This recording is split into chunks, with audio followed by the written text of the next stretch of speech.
তিনি এক ঘটনা প্রসঙ্গে পবিত্র কোরআনের দুই একটি আয়াতের তফসির হিসাবে বলেন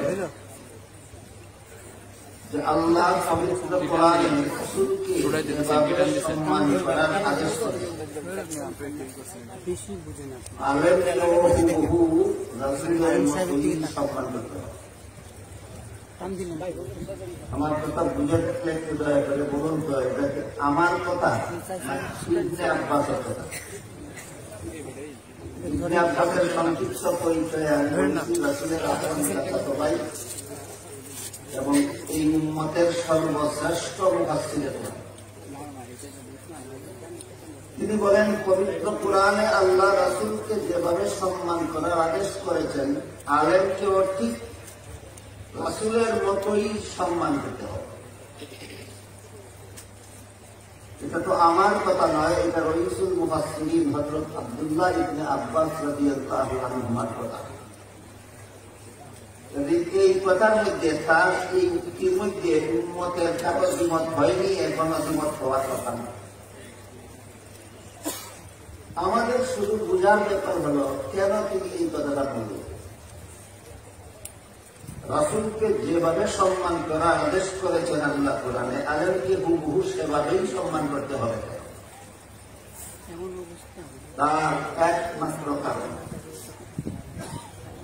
নবী রাসূলগণ দুনিয়াতে আগমন করতেন দুনিয়াবাসী মানুষকে জাহান্নাম থেকে বাঁচার পথ দেখাতেন। কথাগুলি কি বুঝতে কঠিন হয়?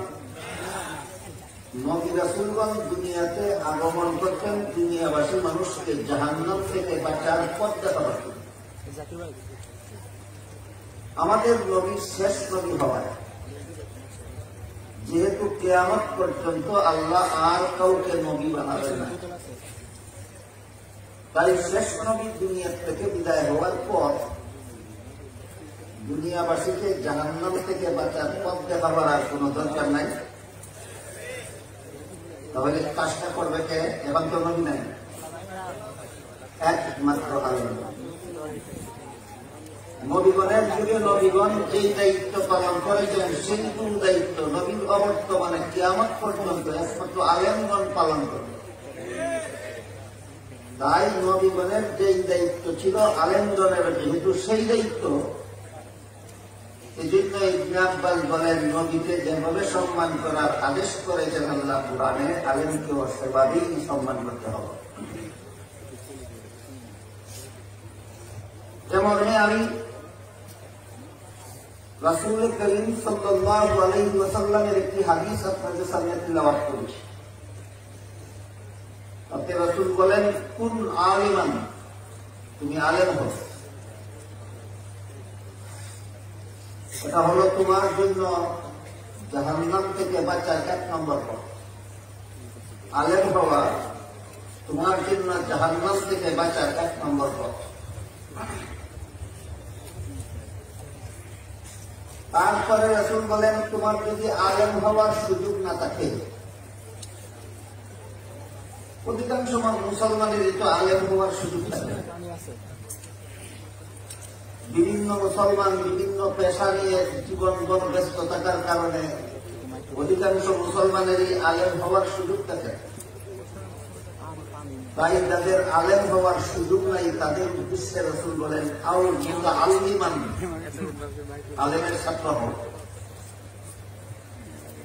আলেম হওয়ার সুযোগ যদি তোমার না থাকে, তাহলে তুমি আলেমের ছাত্র হও। এটা তোমার জন্য জাহান্নাম থেকে নাজাতের 2 নম্বর পথ।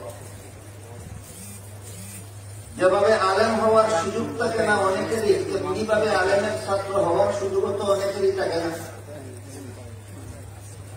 তার জন্য রাসূল বলেন, আও মুস্তামিআ, তোমার যদি আলেমের ছাত্র হওয়ার সুযোগ না থাকে, তাহলে তুমি আলেমের কথা মনোযোগে শোনো। মনোযোগে শোনো মানে হলো আলেমের কথা মতো কাজ করো, আলেমের কথা মতো। সংসারের কাজ করতে হলো কিভাবে করলে শুদ্ধ হবে, কিভাবে করলে অশুদ্ধ হবে, কিভাবে করলে হালাল হবে, কিভাবে করলে হারাম হবে, সেটা আলেমের কাছ থেকে শুনে করো। ধর্মের কাজ করলেও কিভাবে করলে সহিভাবে কিভাবে করলে গলত হবে সেটা আলেমদের কাছ থেকে শুনে শুনে। সুতরাং আলেমের কথা শোনো, কথার মর্ম হলো আলেমের কথা মতো জীবনের সকল কাজ করো। এটা তোমার জন্য জাহান্নাম থেকে বাঁচার 3 নম্বর পথ। 1 নম্বর পথ হলো নিজে আলেম হওয়া, সুযোগ না থাকলে 2য় পথ হলো আলেমের ছাত্র হওয়া, সেই সুযোগও না থাকলে 3 নম্বর পথ হলো আলেমের কথা মতো সকল কাজ করা। যেই কাজকে আলেমরা হালাল বলেন সেটা করা, যেই কাজকে আলেমরা হারাম বলেন সেটা না করা। এইভাবে আলেমের কথা মতো চলা, এটা হলো সর্বস্তরের মুসলমানদের জাহান্নাম থেকে বাঁচার 3 নম্বর পথ। তারপরে রাসূল বলেন, তোমার যদি আলেমের কথা শোনার মতো সুযোগ না থাকে, কথা শোনার মতো সুযোগ থাকে না কখন? ধরুন কথার কথা এক ব্যক্তি 20 বছর 30 বছরের জন্য অথবা আজীবনের জন্য জেলখানায় বন্দী হয়ে যায়, আলেমের কাছে যেতেও পারে না, আলেমের কথাও শুনতে পারে না। এই যুগে তো আলেমের কথাও মনোযোগে শোনার সুযোগ নেই। এমন লোকের জন্য আল্লাহ রাসূল বলেন, আও মুহিব্বান, তুমি আলেমকে মহব্বত করো। এটা তোমার জন্য জাহান্নাম থেকে নাজাতের 4 নম্বর। তাহলে যে আলেমও হতে পারলো না, আলেমের ছাত্রও হতে পারলো না, আলেমের কাছে কথা শোনার জন্য যেতেও পারলো না, তার জন্য জাহান্নাম থেকে বাঁচার 4র্থ পথ হলো তুমি আলেমকে মহব্বত করো।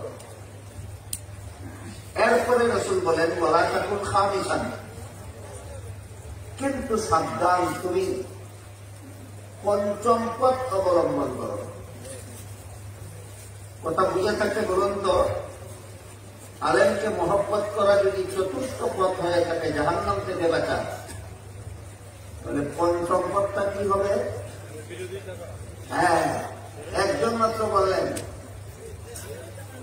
সবাই একটু বোঝার চেষ্টা করুন, আলেমকে মহব্বত করা যদি জাহান্নাম থেকে বাঁচার 4র্থ পথ হয়ে থাকে, তাহলে 5ম পথটা কি হবে? আল্লাহ রাসূল বলেন, ওয়ালা তাকুন খামিসান, সাবধান, 5ম পথের প্রতি হইবা না। তাহলে তোমার কপালে ধ্বংস ছাড়া কিছু না। আলেমকে যদি অন্তর দিয়ে মহব্বতটুকু করতে না পারো, তাহলে তোমার কপালে ধ্বংস ছাড়া কিছু নাই। মুফাসসিরিনে কেরাম আলেমকে মহব্বত করলে নাজাতের ব্যবস্থা হয়, আর আলেমকে মহব্বত করতে না পারলে ধ্বংস ছাড়া কপালে কিছু নাই। এই কথাটা বোঝাবার জন্য মিশরের রাজা এবং রানী ঘটনা আছে। মিশরের রাজা ছিল ফেরাউন আর রানী ছিল বিবি আসিয়া। শিশু মূসাকে কুলে নিয়ে বিবি আসিয়া ফেরাউনের কাছে গিয়ে বললেন, স্বামী স্ত্রী তো, ফেরাউন আর আসিয়া স্বামী স্ত্রী। বিবি আসিয়া শিশু মূসাকে কুলে নিয়ে ফেরাউনের কাছে গিয়ে বললেন, এই শিশুটাকে আমার মহব্বত লাগে, আমি লালন পালন করতে চাই। মুফাসসিরিনে কেরাম লেখেন, এই একটি কথার কারণে আমার মহব্বত লাগে, এই একটি কথার কারণে আল্লাহ বিবি আসিয়াকে ইমানদার অবস্থায় মরণ বরণের সৌভাগ্য দান করেছে। বিবি আসিয়া যখন বলেছিলেন এই শিশুটাকে আমার মহব্বত লাগে, সাথে সাথে ফেরাউন বলেছিল তোমার মহব্বত লাগতে পারে, আমার মহব্বত লাগে। মুফাসসিরিনে কেরাম লেখেন, এই একটা কথার কারণে আমার মহব্বত লাগে না, এই একটা কথার কারণে মরণ কালে পর্যন্ত ফেরাউনের ঈমান নসিব হয়। অনেক লম্বা ঘটনা, খুব 1 সাগর পানিকে 1 লুটার মধ্যে ঢুকিয়ে দেওয়ার মতো করে বলেছিল। অনেক লম্বা ঘটনা, আমি 1 মিনিটে বলছি। শিশু মূসা সম্পর্কে বিবি আসিয়া বলেছিলেন আমার মহব্বত লাগে, এই জন্য ইমানদার অবস্থায় মরণ নসিব হয়েছে। সাথে সাথে ফেরাউন বলেছিল আমার মহব্বত লাগে, এই জন্য বেঈমান অবস্থায় মরণ হয়েছে। ইবনে আব্বাস কি বলেছিলেন? নবীর বেলায় যেই কথা মনে নাই, কি বলেছিলেন? নবীর বেলায় যেই কথা আলেমের বেলায় সেই কথা। সুতরাং আলেমের প্রতি যার অন্তরে মহব্বত থাকবে, বিবি আসিয়ার মতো ইমানদার অবস্থায় মরণ হবে। আলেমের প্রতি যার মহব্বত থাকবে না, আলেমের প্রতি যার অন্তরে মহব্বত লাগবে না, ফেরাউনের মতো বেঈমান অবস্থায় মরণ হবে, কোন সন্দেহ নেই। হ্যাঁ, কোন আলেম যদি কোন অপরাধ করে থাকেন, সত্যিই অপরাধ, যা শরীয়তের দৃষ্টিতে অপরাধ, ইসলামের বিধান মতে অপরাধ, সেই অপরাধের কারণে যদি একজন আলেমকে একজন মহব্বত করতে না পারে, এটা তার বেঈমান হয়ে মরণের কারণ হবে না। কিন্তু আলেম কোরআনের কথা বলার কারণে, হাদিসের কথা বলার কারণে, কোন আলেম আল্লাহর কথা, আল্লাহর রাসূলের কথা বলার কারণে, কোন আলেম ইসলামের বিধানের কথা বলার কারণে সেই আলেমের প্রতি যার অন্তরে ঘৃণার সৃষ্টি হবে, সেই আলেমের প্রতি যারা বিশুদ্ধার করবে, সেই আলেমকে যারা তিরস্কার নিন্দাবাদ করবে, আল্লাহর রাসূল বলেন, ফাতাহলিক, তোমার কপালে ধ্বংস ছাড়া কিছু নাই, তোমার কপালে ধ্বংস ছাড়া আর কিছু নাই। নবীগণের বেলায়ও দেখা গেছে, নবীগণ যখন জগৎবাসী মানুষকে জাহান্নাম থেকে বাঁচার পথ দেখাতেন, এটি তো নবীগণ এবং আলেমগণের কাজ। আগেই বলেছি, জগৎবাসী মানুষকে জাহান্নাম থেকে বাঁচার পথ দেখানো নবীগণের কাজ ছিল। এখন নবী নাই, এখন আলেমগণের একই কাজ। নবীগণ যখন সমাজের মানুষকে জাহান্নাম থেকে বাঁচার পথ দেখাতেন, এটা কি দুশ্মনী করতেন না হিতাকাঙ্ক্ষা? মানুষকে জাহান্নাম থেকে বাঁচার পথ দেখানো কি শত্রুতামি না বন্ধুত্ব? নবীগণ যখন সমাজের মানুষকে জাহান্নাম থেকে বাঁচার পথ দেখাতেন, তখন সমাজের কিছু লোক নবীগণের বিরুদ্ধে দুশ্মনী শুরু করবে। হযরত ইব্রাহিম আলাইহিস সালামের ঘটনা আপনারা জানেন। নমরুদকে জাহান্নাম থেকে বাঁচার পথ দেখালেন, নমরুদ ইব্রাহিমকে অগ্নিকুণ্ডে নিক্ষেপ করল। কোন কারণে? ইব্রাহিম আলাইহিস সালাম নমরুদের সম্পত্তি দখল করেছিলেন, রাজত্ব নিয়ে যেতে চেয়েছিলেন, কোন ধন সম্পদ নিয়ে যেতে চেয়েছিলেন? ইব্রাহিম আলাইহিস সালাম নমরুদের মাথায় লাঠি দিয়ে আঘাত করেছিলেন না তাকে জাহান্নাম থেকে বাঁচাতে চেয়েছিলেন? ইব্রাহিম নমরুদকে জাহান্নাম থেকে বাঁচাতে চাইলেন, আর সে তাকে এই অপরাধে অগ্নিকুণ্ডে নিক্ষেপ করে। হযরত মুসা আলাইহিস সালাম ফেরাউনকে জাহান্নাম থেকে বাঁচার পথ দেখালেন। ফেরাউন তার পূর্ণ সেনাবাহিনী নিয়ে হযরত মুসা আলাইহিস সালামকে তার বংশধর সহ জমিনের বুক থেকে মুছে ফেলার জন্য হামলা করে বসে। আল্লাহর কুদরতি ব্যবস্থায় আল্লাহ মুসা আলাইহিস সালামকে এবং তার কওমকে রক্ষা করলেন এবং ফেরাউনকে তার সেনাবাহিনী হত্যা করলেন। মুহাম্মদুর রাসূলুল্লাহ সাল্লাল্লাহু আলাইহি ওয়াসাল্লাম আবু জাহালের মাথায় লাঠি আঘাত করেছিলেন, আবু জাহালের বাড়িঘর দখল করে ফেলেছিলেন, আবু জাহালের সর্দারি যখন দখল করতে চেয়েছিলেন, তাকে জাহান্নাম থেকে বাঁচার পথ দেখিয়েছিলেন। এই অপরাধে কি করেছিল? ৯৫০ সন্ত্রাসী নিয়ে মদিনার পথে রওনা হল, হামলা করে মুহাম্মদুর রাসূলুল্লাহ সাল্লাল্লাহু আলাইহি ওয়াসাল্লামকে দুনিয়ার মুখ থেকে মুছে ফেলেন। নবীগণের ইতিহাস থেকে এই কথা পরিষ্কারভাবে আমরা জানতে পারি।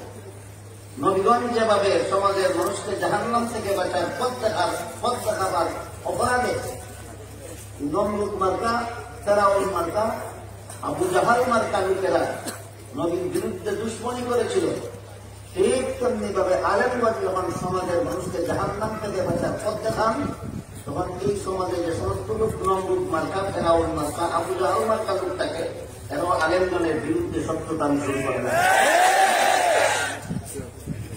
এদের মার্কা খুব পরিষ্কার।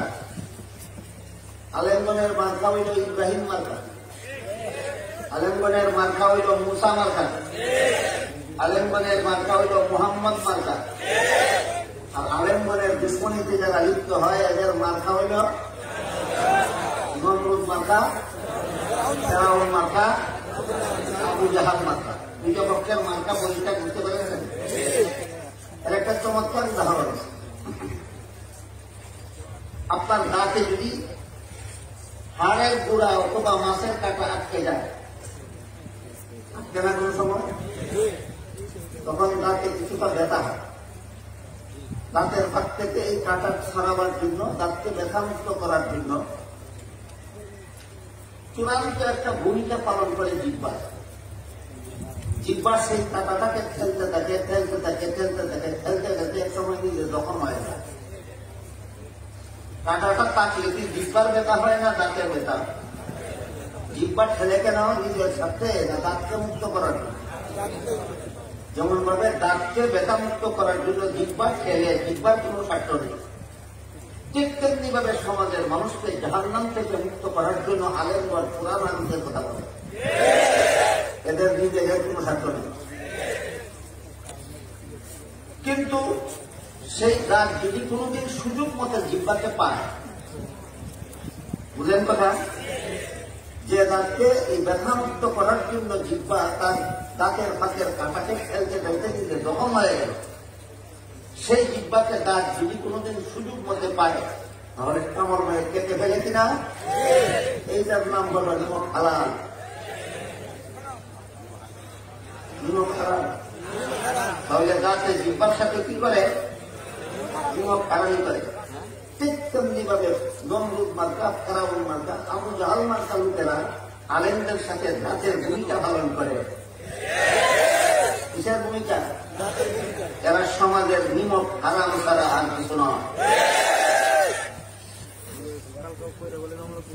আমাদের সমাজের, বর্তমান সমাজের মুসলমানদের মধ্যে দেখা যায় আলেম যখন সমাজকে জাহান্নাম থেকে বাঁচার পথ দেখাবার ব্যবস্থা হিসেবে আল্লাহ এবং আল্লাহর রাসূলের ঘোষিত কোন হারামকে যখন হারাম বলে, তখন সমাজের মানুষকে তিন ভাগে বিভক্ত হতে দেখা যায়। আলেমগণ যখন কুরআন হাদিসের দ্বারা সুস্পষ্টভাবে প্রমাণিত কোন হারামকে যখন হারাম বলে, তখন বর্তমানে আমাদের সমাজের মানুষের কত ভাগে বিভক্ত হতে দেখা যায়? তিন ভাগে বিভক্ত হতে দেখা যায়। একদল আলেম যেহেতু হারাম বলেছেন আর হারাম কাজ করলে জাহান্নামের শাস্তি ভোগ করতে হবে, সেই ভয়ে তারা তাদের কৃত অপরাধ থেকে নিজেকে নিজে শুধরিয়ে নেয়, হারাম থেকে তওবা করে হারাম কাজের কাছে আর হারাম কাজে আর প্রত্যাবর্তন করে না, নিজেকে নিজে সংশোধন করে না। এদের ব্যাপারে আল্লাহ পাক রব্বুল আলামিন বলেন, ফামান জাআহু মাউইযাতুন মিন রাব্বিহি ফান্তাহা ফালাহু মা সালাফ। সুদের বিবরণ দিতে গিয়ে আল্লাহ পাক রব্বুল আলামিন বলেন, আল্লাহর পক্ষ থেকে যেহেতু আল্লাহর পক্ষ থেকে যখন এই সুদের অবৈধতার উপদেশ আসলো, তখন যারা যথারীতি তওবা করে সুদের কারবার ছেড়ে দিল, আল্লাহ বলেন তাদের অতীতের সুদের কারবারের গুনাহ আমি মাফ করে দিলাম। ঠিক তেমনি ভাবে আমাদের সমাজের যে সমস্ত সাধারণ মুসলমানেরা আলেমগণ কুরআন হাদিসের ভিত্তিতে কোন কাজকে হারাম বলেন, এই হারাম বলার কারণে যারা জাহান্নাম থেকে বাঁচার জন্য যথারীতি তওবা করে হারাম কাজটা ছেড়ে দেয়, তাদের জন্য আল্লাহর এই ঘোষণা চিরন্তন, আল্লাহ তাদের অতীতের গুনাহ মাফ করে দেন। যারা একদল আলেমগণ কোন হারামকে হারাম বললে আমাদের সমাজের মানুষ তিন দলে বিভক্ত হয়। এই তিন দলের মধ্যে এই দল হল প্রথম দল। এদের সংখ্যা খুব কম, এদের সংখ্যা খুব কম। দ্বিতীয় দল হল, ধরুন কথার কথা সুদের ব্যাপার, আলেমগণ সুদকে হারাম বলে, এই কারণে সুদের কারবার ছাড়ে না, কিন্তু আলেমকে হারাম বললেন এই কারণে আলেমকে ঘৃণাও করে, যেহেতু এটা আলেমের নিজের কথা নয়, এটা আল্লাহর কথা। ঘৃণা কার কথাকে করবে? এই দল মুসলমানের সংখ্যা আমার ধারণা মতে আমাদের সমাজে বেশি। আলেমগণ কুরআনের রেফারেন্স দিয়ে বললেন আল্লাহ কুরআনে সুদের কারবারকে হারাম বলেছেন। সব মুসলমান শুনে, সব মুসলমান জানে, কিন্তু বেশিরভাগ মুসলমান এই সুদের কারবার হারাম জানা সত্ত্বেও এই কাজটা ছাড়ে না। তবে আলেমগণ যে হারাম বলেন, এই জন্য আলেমগণের নিন্দাবাদও করে না, তিরস্কারও করে না। সুদকে হারাম বলার কারণে আলেমকে গালিগালাজও করে না, ঘৃণাও করে। এদের দুইটা বিশেষণ, একটা এদের দোষ আর একটা এদের গুণ। এদের একটা দোষও আছে, একটা গুণও আছে। এদের দোষটা কি? হারামকে হারাম জানার পরও এটা ছাড়লো না, এটা তাদের দোষ। কিন্তু তার পেশাটাকে আলেমগণ হারাম বলার কারণে আলেমকে নিন্দাবাদও করলো না, এটা কিন্তু গুণ। আলেমকে যে তিরস্কার করলো না হারামকে হারাম বলার কারণে, এটা কিন্তু তার গুণ, বিরাট বড় গুণ। আমাদের বুঝার ব্যাপার তার দোষের পরিণতি কি আর গুণের ফলাফল। তুমি সুদের কারবার হারাম জানার পরও তুমি সুদের কারবার ছাড়নি, এই দোষের কারণে তোমাকে জাহান্নামে যেতে হবে। কিন্তু আলেমকে ঘৃণা করনি, তোমার ইমান হেফাজত করেছ। আলেমকে ঘৃণা করলে, আলেমকে নিন্দা করলে, আলেমকে তিরস্কার করলে, কোরআন হাদিসের পর কথা বলার কারণে আলেমকে গালিগালাজ করলে, সেই গালিগালাজ আলেমকে করা হয় না, সেই গালিগালাজ আল্লাহ এবং আল্লাহ রাসূলকে করা হয়। এই জন্য আলেমকে গালি দিলে ইমান ধ্বংস হয়ে যায়। সে আলেমকে গালিগালাজ না করে ইমানকে রক্ষা করলো। এই জন্য সুদের কারবার না ছাড়ার কারণে জাহান্নামে গেলেও এক সময় তার জাহান্নামের শাস্তি শেষ হয়ে জাহান্নাম থেকে মুক্ত হয়ে যায়। যে লোকে সুদ হারাম আলেমের মুখে শুনল, সুদ হারাম জানার পরেও সুদের কারবার ছাড়লো না, আলেমকে ঘৃণাও করলো না, তার একটা দোষ আছে, একটা গুণ আছে। দোষের কারণে জাহান্নামে যেতে হবে, আর আলেমকে ঘৃণা না করার কারণে একদিন জাহান্নাম থেকে মুক্ত হয়ে যায়। আলেমকে পুরস্কার না করার কারণে একদিন জাহান্নাম থেকে মুক্ত হয়ে যাবে। দ্বিতীয় দল, আমাদের সমাজে এই দ্বিতীয় দলের সংখ্যা বেশি। আমাদের সমাজে দ্বিতীয় দলটার সংখ্যা বেশি। আরেক দল, আলেমগণ যখন কোরআন হাদিসের ভিত্তিতে কোন হারামকে হারাম বলেন, হারামটা তো ছাড়েই না, হারামকে কেন হারাম বললেন এই জন্য আলেমের বিরুদ্ধে যত সব বিশুদ্ধার করা শুরু করলেন। আলেমদেরকে নিন্দাবাদ, তিরস্কার, গালিগালাজ বন্ধ বলা শুরু করে দেয়। এই গালিগালাজের দ্বারা তাদের ইমান ধ্বংস হয়ে যায়। যে আলেমকে মহব্বত না করলেই ইমান নসিব হয় না মরণকালে, আমি বলেছি মনে আছে কি? যে আলেমকে মহব্বত না করলেই মরণকালে ইমান নসিব হয় না, সে আলেমকে গালিগালাজ, তিরস্কার, সে আলেমকে নিন্দা করলে কেমন ইমান নিয়ে মরতে পারে মনে করেন? এদের বেঈমান অবস্থায় মরণ হয়। এইরকম আলেমরা কোরআন হাদিসের ঘোষিত হারামকে হারাম বলার কারণে যারা এটাকে বৈধ, অবৈধকে বৈধ সাব্যস্ত করার জন্য যারা চাপাবাজি শুরু করে দেয়, এদের একটা উদাহরণ ওই সুদ সংক্রান্ত আয়াতের শেষের দিকে আল্লাহ বলেন, ওমান আদা ফাউলাইকা আসহাবুন নারি হুম ফিহা খালিদুন। আল্লাহর পক্ষ থেকে সুদের কারবারকে হারাম ঘোষণা দেওয়ার পরও যারা এটার বৈধতা প্রমাণের জন্য চাপাবাজি করবে, এরা হবে চিরস্থায়ী জাহান্নামী। কতদিনের জাহান্নামী? এখানে লক্ষণীয় ব্যাপার হচ্ছে, সুদকে হারাম জেনে সুদের কারবারে লিপ্ত থাকলে চিরস্থায়ী জাহান্নামী হয় না, দীর্ঘমেয়াদী জাহান্নামী হয়। সুদের কারবারকে হারাম জানে, তারপরও সুদের কারবার ছাড়ে না। এটা এমন পাপ, এমন গুনাহ যে গুনার কারণে দীর্ঘমেয়াদী জাহান্নামী হয়, কিন্তু চিরস্থায়ী জাহান্নামী হয় না।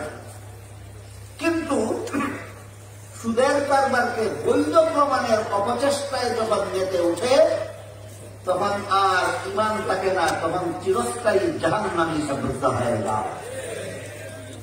সুদের উদাহরণ বুঝে থাকলে আর একটা উদাহরণ বুঝে আশা করি আপনাদের জন্য সহজ হবে। সেটা হল আল্লাহ রাব্বুল আলামিন পবিত্র কোরআনের এক আয়াতে বলেন, ইন্নামাল খামরু ওয়াল মাইসিরু ওয়াল আনসাবু ওয়াল আজলাম ওয়াল আনসাবু রিজসুম মিন আমালিশ শাইতানি ফাজতানিবু। মদ, জুয়া, লটারি, মূর্তি, নাপাক শয়তানের কাজ। মদ নাপাক, পান করা শয়তানের কাজ। জুয়া খেলা অপবিত্র খেলা, শয়তানের কাজ। লটারি খেলা অপবিত্র খেলা, শয়তানের কাজ। আর কোন প্রাণীর দেহের কাঠামো বানানো, যেটাকে মূর্তি বলা হয়। প্রাণীর দেহের কাঠামোকে কি বলে? মূর্তি। ছাগলের কাঠামো বানালে ছাগলের মূর্তি, হাতির কাঠামো বানালে হাতির মূর্তি, মানুষের কাঠামো বানালে মানুষের মূর্তি অসংরক্ষণে আমাদের মনে রাখতে হবে। বড় লোকের মূর্তি বানালে যদি বড় লোকের মর্যাদা বাড়ত, যদি বাড়ত, কিছু মস্তিষ্ক বিকৃতি সম্পন্ন লোকদের প্রযুক্তি হলো বড় লোকের মূর্তি বানালে বড় লোকের মর্যাদা বাড়ে। এ প্রযুক্তি, এটা যদি সুযুক্তি হতো তাহলে আপনারা বলুন তো, মুহাম্মদ রাসূলুল্লাহর চেয়ে বড় লোক জগতে আর কে আছে? ওনার মূর্তিটা কোথায়? তাহলে পরিষ্কার হয়ে গেল, বড় লোকের মূর্তি বানালে বড় লোকের মর্যাদা নষ্ট হয়ে ছাড়া পারে না। বড় লোকের মূর্তি বানালে বড় লোকের মর্যাদা নষ্ট হয় ছাড়া পারে না। আল্লাহ পাক রব্বুল আলামিন বলেন, এই মূর্তিও না পাপ এবং মূর্তি বানানো শয়তানের কাজ। মূর্তিও না পাপ, মূর্তি বানানো শয়তানের কাজ। যেহেতু মূর্তি বানানো হারাম, কোরআনের আয়াত দ্বারা প্রমাণিত, মূর্তি বানানো হারাম, রাসূলের হাদিস দ্বারা প্রমাণিত, হারাম কাজ করলে জাহান্নামে যেতে হবে। জাহান্নাম থেকে রক্ষা করার জন্য এই সমস্ত হারাম কাজে যারা লিপ্ত এদেরকে সতর্ক করা আলেমগণের দায়িত্ব। যেভাবে নবীগণেরা বলেছিল, নবীগণের দায়িত্ব। আলেমগণ ব্যক্তিগত কোন স্বার্থে এগুলিকে হারাম বলেন না, যারা হারাম কাজে লিপ্ত তাদেরকে জাহান্নাম থেকে বাঁচাবার জন্য বলেন। কিন্তু এরপরে এই কথা বলার কারণে, মূর্তি বানানি হারাম বলার কারণে যদি আলেমের বিরুদ্ধে চেপে যায় তাহলে সুদের কারবারকে হারাম বলার কারণে আলেমকে গালিগালাজ করলে যেমন ভাবে চিরস্থায়ী জাহান্নামী, মূর্তিকে হারাম বলার কারণে আলেমগণকে গালিগালাজ করলে মরণের আগে আলেমের কাছে মরছে, আল্লাহর কাছে তওবা না করে পড়লে চিরস্থায়ী জাহান্নামী অবস্থায় বলা হয়।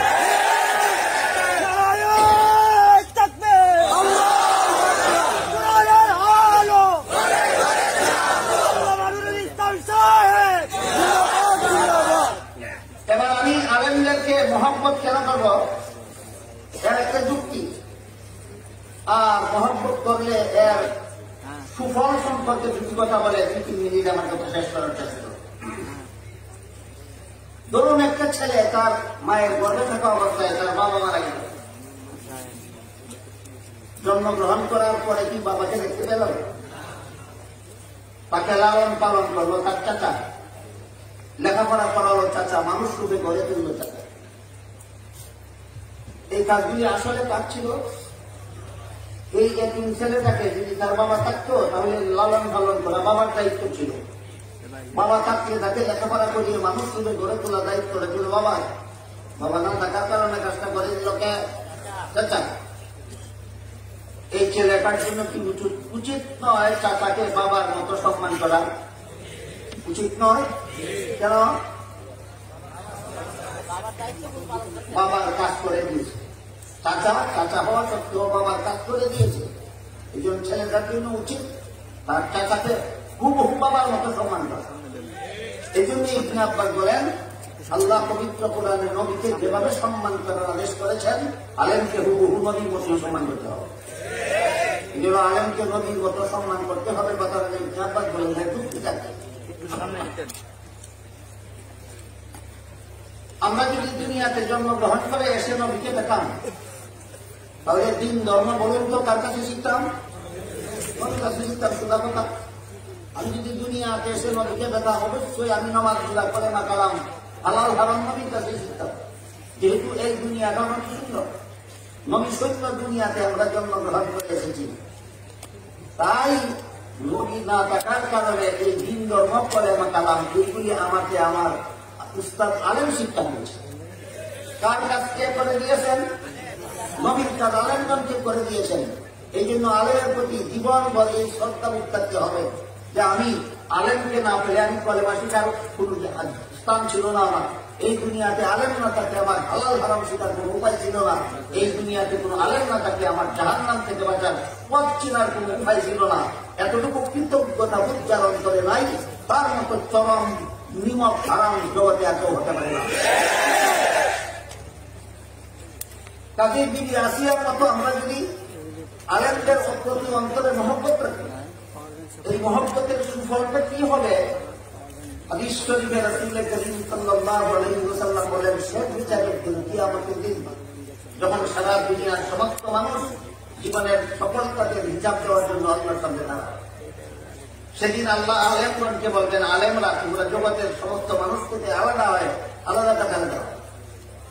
আলেমগণ যখন আল্লাহর হুকুমে আলাদা কাতারে দাঁড়াবেন, তখন আল্লাহ আলেমগণকে বলবেন, তোমাদেরকে আমি দুনিয়াতে আলেম হওয়ার সৌভাগ্য দান করেছিলাম, জাহান্নামের আগুন দিয়ে জ্বালাবার জন্য নয়, তোমরা জান্নাতে চলে যাও।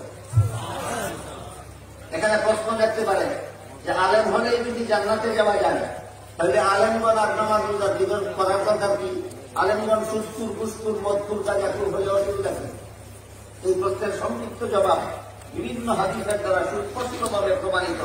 আলেম দুই প্রকার, আলেম দুই প্রকার।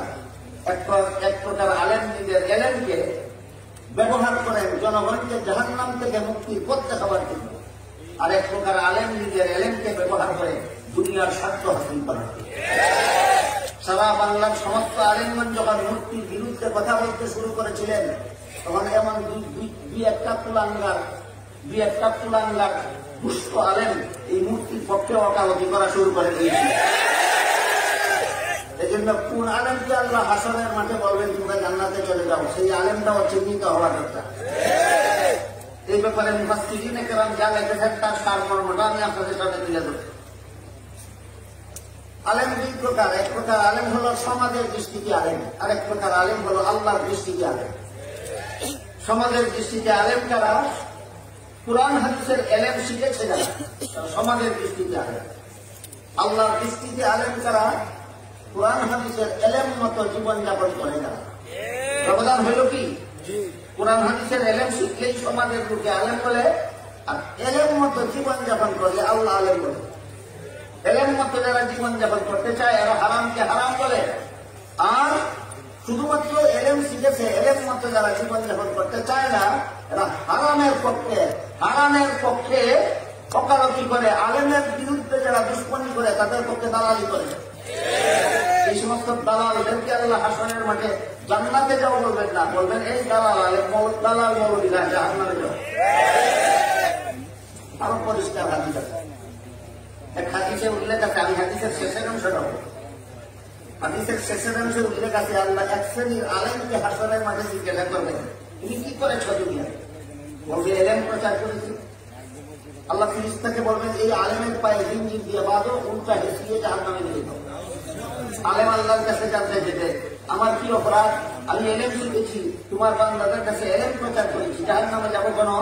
আল্লাহ পাক রব্বুল আলামিন বলেন, তুমি এলেম প্রচার করেছো আমার বান্দাদের কাছে, বান্দাদেরকে জাহান্নাম থেকে বাঁচাবার জন্য নয়, তুমি বান্দাদের কাছে জনপ্রিয় হওয়ার জন্য কাজটা করেছিলে। কি করেছে? কি জন্য? বান্দাদেরকে জাহান্নাম থেকে বাঁচাবার জন্য এলেম প্রচার করেছিল না বান্দাদের কাছে সুপ্রিয় হওয়ার জন্য? জনপ্রিয় হওয়ার উদ্দেশ্যে তুমি এই এলেম চর্চা করেছিলে।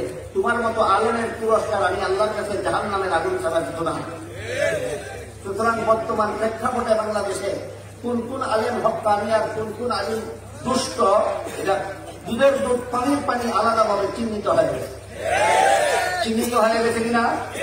তাই হাসরের মাঠে যে আল্লাহ আলেমদেরকে বলবেন তোমরা জান্নাতে যাও, এবার বলুন দ্বিতীয় প্রকার দুষ্টদেরকে বলবেন, দালালদেরকে বলবেন। মূর্তির পক্ষে যে সমস্ত মৌলবী দালালি করে এই সমস্ত দালালদেরকে বলবেন জান্নাতে যাও, জাহান্নামে যাও। এই সমস্ত দালালদেরকে বলবেন তোমরা জাহান্নামে যাও। আর যে সমস্ত আলেমগণ কুরআনের হারামকে হারাম বলেছে, জনগণকে হারাম সম্পর্কে সতর্ক করেছে, আল্লাহ তাদেরকে বলবেন জান্নাতে যাও।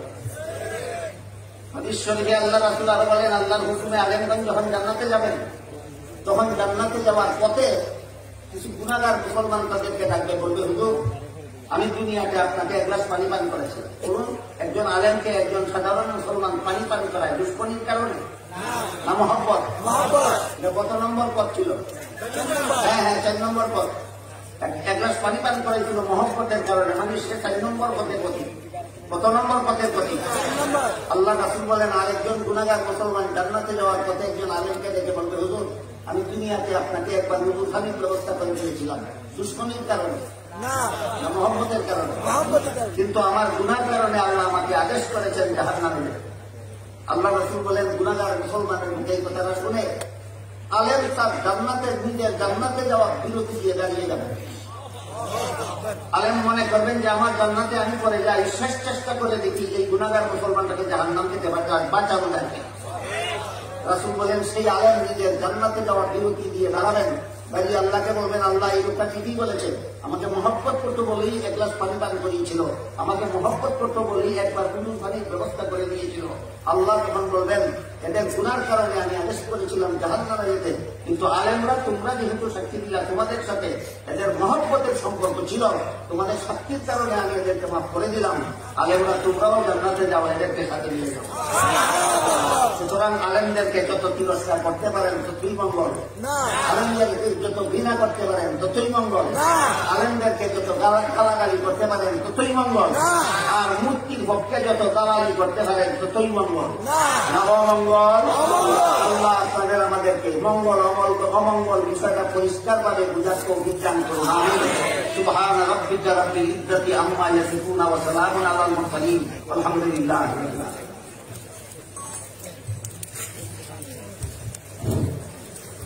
সকলে বসেন, কেউ দাঁড়াবেন না, সবাই যার যার জায়গায় স্থির বসেন।